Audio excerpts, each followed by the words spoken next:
여기 잠깐 앉아서 생각하는 가운데 우리 부산진 교회만큼 선교의 중요성을 정말 뼈저리게 느낄 수 있는 교회가 있을까 하는 생각이 들어요. 이 교회를 선교사가 세우셨죠, 맞죠? 정말 우리 부산에서 가장 오래된 역사를 가지고 있고, 또 바로 앞에는 또 일신 기독병원이 있고, 그러니까 부산진 교회와 일신 기독병원을 생각할 때 선교의 중요성을 뼈저리게 느낄 수밖에 없는 교회이지 않을까. 그런 점에서 오늘 제가 설교 제목이 예수님의 정인의 삶을 사는 우리 남선교회가 되자라는 그런 마음을 했는데, 우리 제목을 한번 다 함께 주보도 있고 여기 떠 있는지 모르겠습니다. 바로 띄워주시네. 우리 영상팀 너무 감사합니다. 우리 영상팀들 한번 박수로 한번 격려합시다. 감사합니다. 다 함께 읽겠습니다. 시작. 예수님의 정인의 삶. 제가 이제 또 하나 더는, 제가 지금 시간을 아끼기 위해서 자막을 하지 않고 바로 읽겠습니다. 대한민국이 저는 사무엘상 2장 8절의 말씀의 하나의 표상이지 않나 하는 생각이 들어요. 제가 읽겠습니다. 가난한 자를 진토에서 일으키시며 거름더미에서 올리사 귀족들과 함께 앉게 하시며 영광의 자리를 차지하게 하시는도다. 여러분들, 이 사무엘상 2장을 읽어보면은 특별히 하나님께서 역전의 하나님의 모습을 보였어요.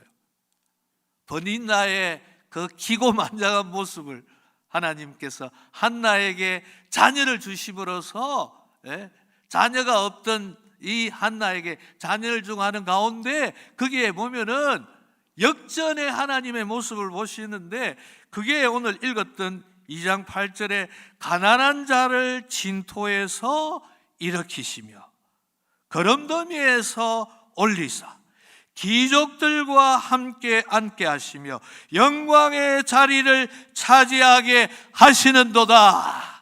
오늘 이 말씀이 우리 남선교회 분들에게 그대로 이루어지기를 바랍니다. 우리 또한 부산진 교회도 그렇게 되기를 바랍니다. 우리 자녀들에게도 그렇게 되기를 바랍니다. 그런데 이 역전의 모습을 어떤 주석가는 요셉이 바로 이 표현에 적절한 인물이다 라고 하더라고요. 그런데 요셉뿐만이 아니라 저는 대한민국이 바로 이 오늘 사무엘상 2장 8절의 모습의 표상이에요.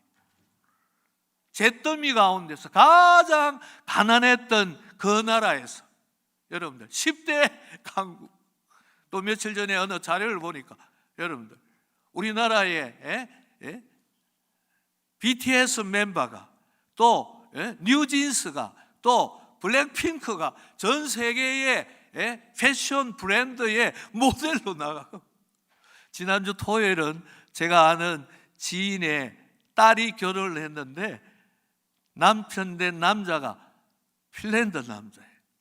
그런데 핀란드 남자인데 핀란드 남자 신랑을 따라서 핀란드 남자들이 꽤 많이 왔어요. 꽤 많이 온 이유가 뭔가 하니까 우리가 BTS 나라에 신부하고 신랑이 결혼하는데 신랑 때문에 오기도 해야 되지만 BTS 때문에라도 한번 와야 되지 않나 해가지고 그 멋진 핀란드 남자들이 보이고, 여러분들 그걸 보면서 저는 이 사무엘상 2장 8절 모습을 보면서 대한민국이 이 모습이다. 대한민국이 이렇게 된 거는 복음 때문이다. 예수 그리스도 때문이다. 그렇기 때문에 우리는 이 복음을 더 열심히 전해야 되고 더 정인의 삶을 살아야 되겠다라는 것을 느낌 가운데서 이 말씀을 드리는데 두 가지. 하나는 부산진 교회가 세워진 것이 선교 때문에 이루어졌고, 대한민국이 이렇게 부강하게 되고 놀라운 축복을 받게 된 것은 복음을 받았기 때문에 그렇게 되었어. 우리는 복음을 땅끝까지 정하는 정인의 삶을 살아야 되겠다. 여러분들, 오늘 우리가 읽었던 이 말씀, 사도행전 1장 8절 말씀 한 번 더 우리 같이 함께 읽어보면 좋겠습니다. 다 함께 읽겠습니다. 시작. 오직 성령이 너희에게 임하시면 너희가 권능을 받고 예루살렘과 온 유대와 사마리아와 땅끝까지 이르러 내 증인이 되리라 하시니라. 이 내 증인, 예수님의 증인, 이 증인이라는 이 여러분들 잘 아시는 대로 신약 성경은 어느 나라 언어로 기록이 되었죠, 그죠? 그리스, 헬라어로 기록되었어요. 구약은 잘 아시는 대로 히브리어로 기록이 되어 있는데 여기에 증인이라는 헬라어 그리스 단어가 마르투스입니다. 마르투스라는 건데 이 마르투스라는 헬라어 그리스의 영어 martyr, 순교자가 나오게 된 거예요.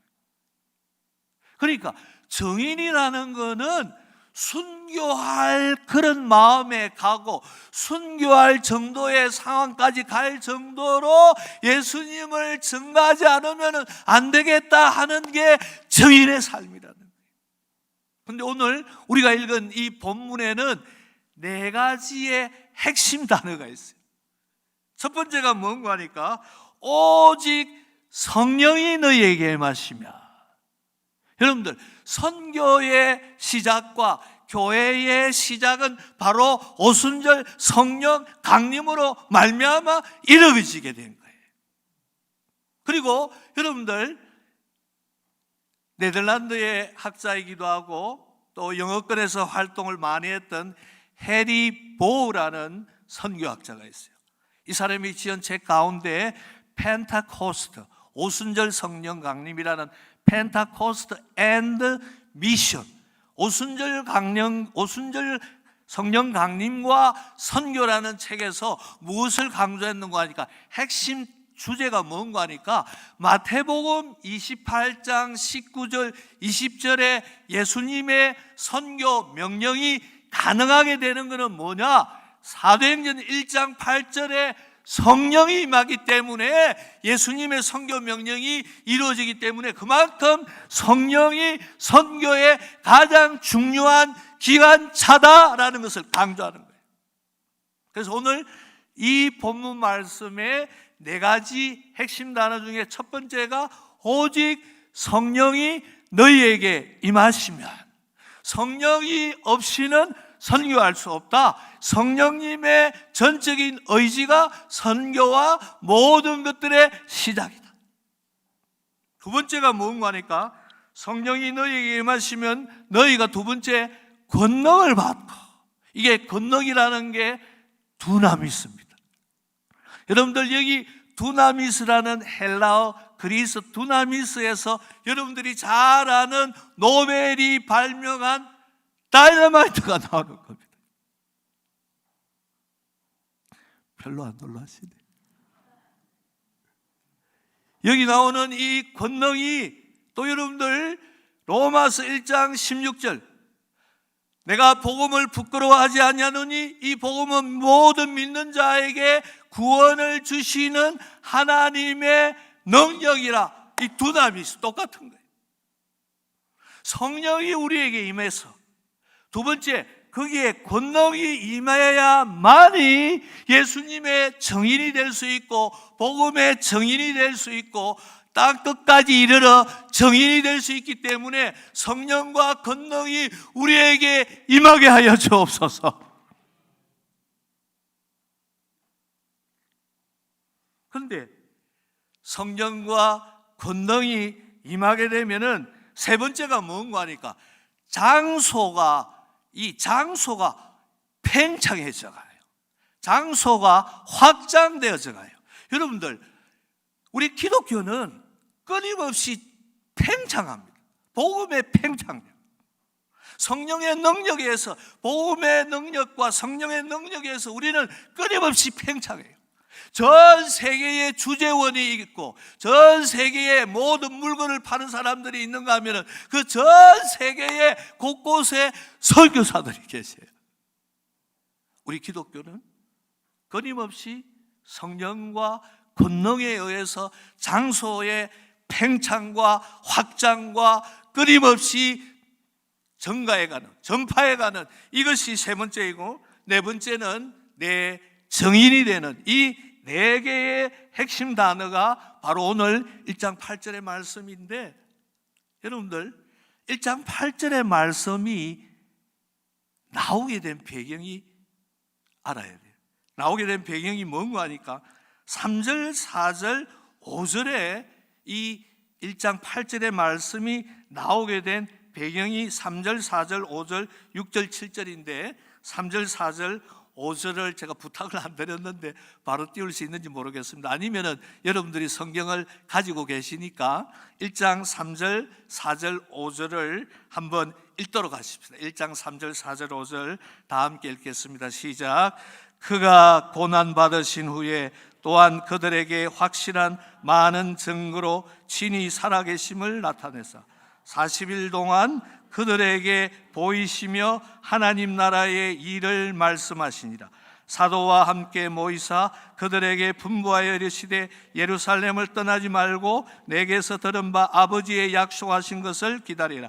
요한은 물로 세례를 베풀었으나 너희는 몇 날이 못되어 성령으로 세례를 받으리라 하셨느니라. 여러분들, 예수님께서 부활하시고 난 이후에 오늘 특별히 3절에 보니까 40일 동안 그들에게 무엇했다고 했습니까? 보이시며, 3절에 중요한 건데 무엇을 말씀하셨다고 했습니까?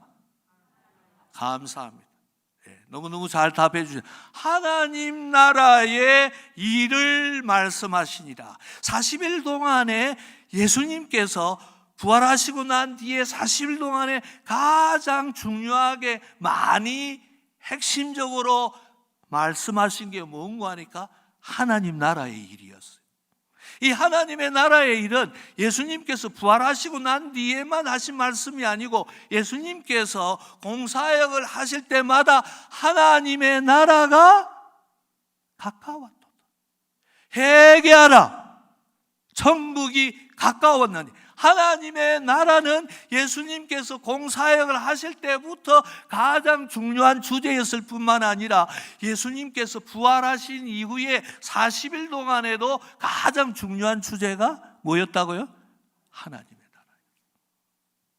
하나님의 나라는 하나님의 통치와 하나님의 다스림이, 하나님의 나라는 뭐 땅이 있고 공간이 있는 게 아니, 하나님의 통치가 그대로 구현나는 곳이, 모든 것이 바로 하나님의 나라. 여러분들의 마음속에, 여러분들의 교회에 하나님의 통치와 하나님의 다스림이 그대로 있다고 한다면 바로 여기가 하나님의 나라인 줄 믿습니다. 당이든지 공동회든지 재직이든지 거기에 하나님의 통치, 하나님의 말씀과 하나님의 성령에 의해 다스림을 받는다고 한다면 당에도 재직해도 공동회에도 모든 것도 거기에 하나님의 나라인 줄 믿습니다. 두 번째를 예수님께서 뭘 강조하셨는가 하니까 4절에 보니까 아버지께서 약속하신 것을 기다리라. 그 다음에 5절에 보니까 요한은 물로 세례를 베풀었으나 너희는 몇 날이 못되어 성령으로 세례를 받으리라 하셨나. 그러니까 두 번째 주제는 뭐였겠어요, 여러분들? 첫 번째가 하나님 나라였다고 하면 두 번째는 성령님. 앞에 분이 답을 하셨어요. 앞에 분 답을 잘해주셔서 감사합니다. 두 가지 주제를 40일 동안 부활하신 이후에 말씀하는데 두 가지 주제가 첫 번째는 하나님의 나라, 두 번째는 뭐라고요? 성령님. 그러면 하나님의 나라와 성령님과 무슨 관계가 있을까? 하나님의 나라는 이 세상의 어떤 나라처럼 정치적으로 군사력으로 다루는 것이 아니에요. 하나님의 나라는 영적인 나라고, 그 하나님의 나라는 정치력으로 군사력으로 경제력으로 다스리는 것이 아니고 하나님의 나라는 성령으로 다스리는 줄 믿습니다. 그렇기 때문에 하나님의 나라와 성령은 밀접한 관계가 있는 거예요. 그런데 이런 하나님의 나라 성령의 다스림을 말씀하셨는데 예수님의 제자들은 하나님의 나라를 도래하기를 바랐는데 하나님의 나라를 자기들이 제자들이 생각하는 그런 하나님의 나라로 생각한 거예요. 그게 어디에 나오는 거니까 6절 7절이에요. 6절 7절을 다 함께 한 목소리로 읽겠습니다. 시작. 그들이 모였을 때에 예수께 여쭈어 이르되 주께서 이스라엘 나라를 이르시되 때와 시기는 아버지께서 자기의 권한에 두셨으니 너희가 알 바가 아니요 한 다음에 8절에 했다. 말씀 띄워줘서 너무 고마워서. 하나님의 나라와 성령이라는 두 주제를 예수님께서 말씀을 하셨는데 예수님의 제자들은 뭘 생각했는가 하니까 이스라엘 나라, 이 이스라엘 나라는 한 두 가지 생각할 수 있어요. 하나는 민족적인 이스라엘 나라. 지금 이스라엘하고 팔레스타인하고 지금 전쟁을 하고 있지 않습니까? 하마스하고 지금 맞습니까? 하고 있는데 그 당시에도 이 이스라엘이 로마의 지배하에 로마의 압제하에 있었기 때문에 어떻게 하든지 이스라엘이라는 이 민족적인 나라를 세우는 것이 관심이 있었고 두 번째로는 정치적인 그런 이스라엘 나라에 대한 관심을 가졌는데 그 관심을 가진 것이 또 얼마나 급하게 가졌는지 뭐라고 합니까? 이스라엘 나라를 회복하심이 이때니까. 너무 급한 거예요. 정치적이고 민족적인 나라를 지금 회복하는 것이 정말 그런 관심을 가지고 있는데 예수님은 너희들 그거 관심 가지 마라. 그거 지금 내가 이야기하는 하나님 나라와 성령의 강은 그게 아니고 하면서 답이 오늘 1장 8절에 말씀을 주신 거예요. 그 하나님의 나라와 성령은 뭔가 하니까 복음으로 말미암아 땅 끝까지 전해지는 그 하나님의 나라, 영적인 나라는 모든 사람들이 다 들어와야 되고 온 세계 열방 사람들이 다 들어와야 되고 이 일들을 하는 데 있어서 너희들이 주인공이 되고 주역이 되고 해야 된다. 여러분들 교회에 있어서 교회 생활에 있어서 네 가지의 요소가 교회 생활에 꼭 있어야 됩니다. 첫 번째가 뭔가 하니까 예배가 있어야 됩니다. 두 번째는 뭐가 있어야 되는가 하니까 교제가 있어야 돼요. 참된 예배와 참된 교제가 있어야 되고 세 번째가 뭔가 하니까 봉사가 있어야 돼요. 이 봉사는 교회 안에서의 봉사도 있어야 되고 또 교회 바깥을 향한 봉사도 있어야 돼요. 그 다음에 네 번째가 뭔가 하니까 교회 생활에 증거가 있어야 돼요. 한번 교회 생활에 네 가지가 있어야 된다고 말씀을 드렸는데 한번 얼마나 잘 들으셨는지. 첫 번째 뭐라고요? 감사합니다. 두 번째는요? 교제, 감사합니다. 세 번째로는 감사합니다. 네 번째로는 증거. 바로 이 증거가 오늘 내 증인이 되리라. 교회의 생활의 네 번째의 증거와 증인의 삶이 교회에 꼭 있어야 된다. 그 다음에 또 교회에 있어서 네 가지의 속성을 지녀야 돼. 네 가지의 생활 요소가 있어야 되는 것처럼 네 가지의 속성을 가져야 되는데 제가 첫 번째가 뭔가 하니까 교회는 하나 되어야 돼요. 오늘 주보를 보니까 여러분들 교회의 주보를 보니까 이번 해의 표가 뭡니까 여러분들? 잘하시네. 한번 우리 옆에 분들에게 서로 격려합시다. 하나가 됩시다. 하나가 됩시다. 하나가 됩시다. 평안에 매는 줄로 성령이 하나 되게 하신 것을 힘써주기를. 여러분들, 이 성령은 선교에만 역사하는 게 아니고 우리를 성화로만 하는 것뿐만 아니라 하나 되게 하는 것도 성령이에요. 예수님과 우리 사이를 연결하게 하는 것도 성령이에요. 그래서 칼빈이라는 신학자는 성령님께서 하나님과 우리 사이, 예수님과 우리 사이를 하나 되게 엮는 본드 역할을 성령님이 하셔요. 우리 장로교가 오순절 저기 여의도 순복음교회 이쪽만 성령님 강조하고 장로교는 성령님을 강조하지 않아. No! 칼빈이라는 신학자의 장로교를 세웠던 칼빈이라는 신학자는 성령의 신학자예요. 성령의 신학.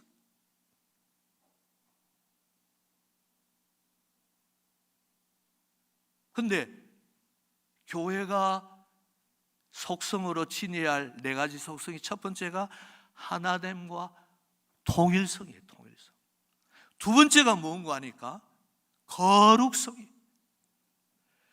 교회가 여러분들 하나 되면서 거룩하게 된다는 게 너무너무 어려워요. 하나 되기 위해서 죄송합니다만 조금 좋지 않은 것도 막 섞을 수 있는데 통일성과 거룩성을 이걸 두 개를 같이 한다라는 것은 인간적으로 너무너무 힘들어요. 그러나 성령께서는 하실 수 있습니다. 그래서 교회에 지녀야 할 네 가지 속성이 통일성, 거룩성, 세 번째가 뭔가 하니까 보편성이에요.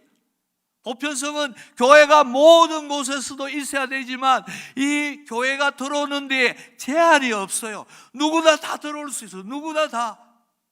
아무나 오게. 1m 80 이상만 오고, 아파트 50평만 있고, 아니면은 제한이 없어요. 그렇기 때문에 우리 초대교회의 한국교회의 자랑은 뭔가 하니까 백정이 장로가 되었어요. 제가 며칠 전에 세브란스의 치과대학 학장이 강의하는 내용을 들었는데 세브란스 병원의 초대 병원의 그 한국인 의사 중에 한 사람이 누군가 하니까 백정의 아들이 의사가 되었대요. 이 백정이 세브란스 병원을 세운 미국에서 온 의료 선교사들에게 자기 아들을 정말 잘 교육시켜가지고 기회를 줘가지고 의료인을 만들면 좋겠다고 그 백정이 자기 아들을 데리고 부탁을 했는데 그 의료 선교 그 감복을 받아가지고 잘 양육해가지고 그 세브란스 병원에 의사로 세웠다라는 거예요. 우리 기독교는 이게 개방성이에요. 보편성. 제가 지금 네 번째 이야기 하려고 조금 서론이 길었는데 네 번째가 뭔가 하니까 교회가 지녀야 할 속성 중에 네 번째가 사도성이에요. 여러분들 사도라는 거는 헬라어로 아포스톨로스, 이 사도라는 게 아포스톨로스인데 이 사도라는 말은 보냄을 받은 자예요. 그러니까 사도성이라는 것은 끊임없이 보내는 거예요. 교회가 해야 할 네 가지 속성, 통일성, 거룩성, 보편성, 네 번째가 사도성인데 교회가 끊임없이 내보내요. 하나님, 이 일에 우리 남선교회가 앞장서게 하여 주시옵소서. 근데 오늘 중요한 게 뭔가 하니까 여러분들, 우리 오늘 회장님이 저보고 목사님 오늘 시간 고려하지 말고 하시는 대로 하라고 말씀하시던데 제가 그렇게는 하고 싶지는 않고 여러분들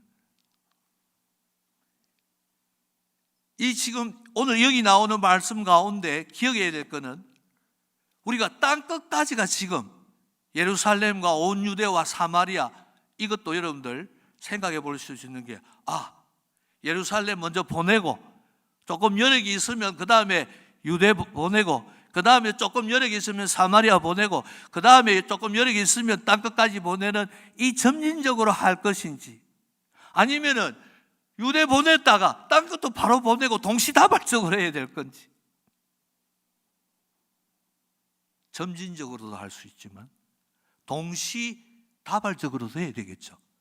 국내도 해야 되겠지만, 부산도 해야 되겠지만, 아니면 제주도도 할 수 있든지, 아니면은 저 지금 이슬람권에 하든지, 동시다발적으로도 할 수 있는, 그 가운데 한번 생각해야 될 게 뭔가 하니까, 하나님, 오늘날에 우리 선교가 원심적, 밖으로 보내는 원심적, 막 내보내는 원심적 선교만 했는데, 지금 대한민국으로 오는 이 수많은 사람들, 외국인 근로자, 외국인 유학생, 다문화 가족들을 복음을 전해야 할 구심적 선교, 안으로 들어오는 사람, 이걸 무슨 선교라고 해? 구심적 선교. 구심적 선교는 땅끝이 저기 아프리카만 한 것이 아니고 국내가 땅끝일 수 있는 거예요. 이 대한민국에 지금 오는 나라가 몇 개국인 줄 압니까, 여러분들? 200개국입니다. 198개 국가입니다. 지금 서울에 경희대, 성균관대, 한양대 외국인 유학생이 6천 명이 넘습니다. 7천 명에 가까이 됩니다. 하나님, 이들에게 복음을 전할 수 있는 구심적 선교, 아버지 하나님, 다문화 선교, 이주민 선교, 수많은 난민 선교를 하는 우리 남선교회가 되게 하여 주시옵소서. 자, 그러면은 오늘 사도행전에 교회의 성장과 교회의 부흥과 이 성령의 역사 가운데 수적인 내적인 전가와 수적인 전가들이 어떻게 일어났는가 한번 띄워주시기 바랍니다. 성경 말씀하고 그 본문 띄워주시기를 바랍니다. 하나하나 살펴보도록 하겠습니다. 자, 다 함께 읽읍시다. 시작. 교회는 하나의 유기체이다. 교회는 살아있어 성장하는 실제이다. 이 성장은 외적 성장과 내적 성장 모두를 포함한다. 계속 읽어주십시오.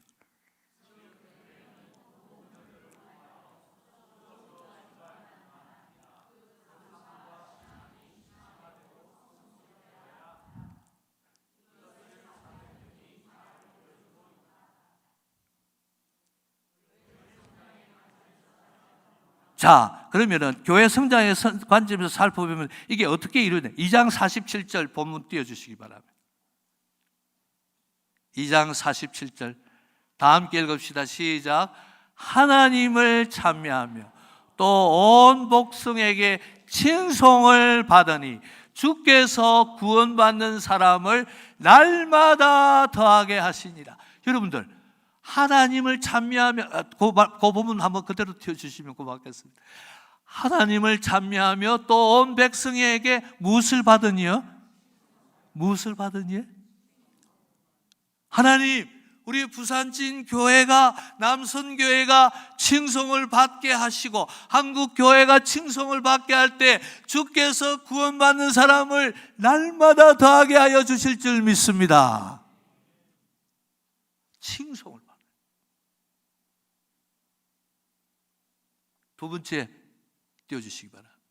사도행전 24절. 그 다음 사도행전 5장 14절 다 함께 읽읍시다. 시작. 믿고 주께로 나오는 자가 더 많으니 남녀의 큰 무리더라. 남녀의 큰 무리인데 누구로 나온다고 했어요? 주께로, 주님께로 나오는 자가 더 많으니. 하나님, 우리 남선교회를 통하여서, 부산진교회를 통해서, 하나님 여선교회를 통해서 주께로 나오는 자가, 남녀가 날마다 더하게 하여. 또 세 번째 띄워주시기 바랍니다. 다 함께 읽읍시다. 사도행전 6절 7절 시작. 하나님의 말씀이 점점 왕성하여 예루살렘에 있는 제자의 수가 더 심히 많아지고 허다한 제사장의 무리도 이 도에 복종하니라. 하나님의 말씀이 점점 왕성해지니까 예루살렘에 있는 무슨 수가요? 제자의 수가. 허다한 제사장. 자, 그러면 한번 물어봅시다. 이 모든 역사가 성령의 역사예요. 하나님의 성령의 역사예요. 하나님의 성령의 역사가 오늘 사도행전 6장 7절에는 무엇이 왕성하여짐이에요? 하나님의 말씀이 왕성하여질 때, 하나님의 말씀이 왕성해지고 하나님의 그 말씀에 따라서 신실하게 순종하고 복종해 갈 때 하나님의 말씀이 더 왕성해질 줄 믿습니다. 여러분들, 에스라 7장 10절에 보면은 에스라가 하나님의 말씀을 연구하고 그 다음에 준행했다고 했어요. 하나님의 말씀을 연구하고 준행을 했을 때에 하나님의 성령과 하나님의 말씀의 폭발적인 능력이 임할 거예요. 여기 하나님의 말씀이 왕성해진다는 말은 그냥 하나님의 말씀이 막 전파되어졌다, 그것이 전제로 하지만 그 말씀에 답게 칭송을 받고 그 말씀에 답게 사니까 왕성해진 거예요. 그럴 때 죽게 다. 그러면은 성령께서 그렇게 하셨기 때문에 우리는 가만히 있어도 그렇게 되겠다? 아니에요. 오늘 그 말씀은, 오늘 우리가 읽었던 앞에 세 구절 말씀은 초대교회의 사도행전 때만 있었고 지금은 도저히 일어날 수 없다? 아니에요. 그 말씀이 오늘 그대로 일어날 수 있어요. 뭐가 문제냐? 우리가 성령님을 더 전적으로 의지하지 않고, 두 번째로는 순종하지 않기 때문에. 그 다음 네 번째 구절 띄워주시기 바랍니다. 네 번째 부분 띄워주시면 다 함께 읽읍시다. 시작. 그리하여 온 유대와 갈릴리와 사마리아가 교회가 평안하여 든든히 서가고 주를 경외함과 성령의 위로로 진행하여 수가 더 많아지니라. 온 유대와 갈릴리와 사마리아와, 이게 어떻게 팽창해 갔습니까? 지역적으로 팽창해 갔어요. 예? 예수님께서 말씀하신 대로 유대와 갈릴리아와 사마리아 교회가 평안히 든든히 서가고 주를 경외함과 성령의 위로로 진행하여 수가 더 많아지니라. 여기에는 내적인 성장과 수적인 성장이 함께 동반했는데, 그것은 성령의 권능에 따라서 정인의 삶을 사는 순종의 모습이 있었기 때문에. 여러분들, 이 모든 것이 가능하게 된 게 무엇일까? 저는 사도행전 5장 42절 띄워주시면 고맙겠습니다.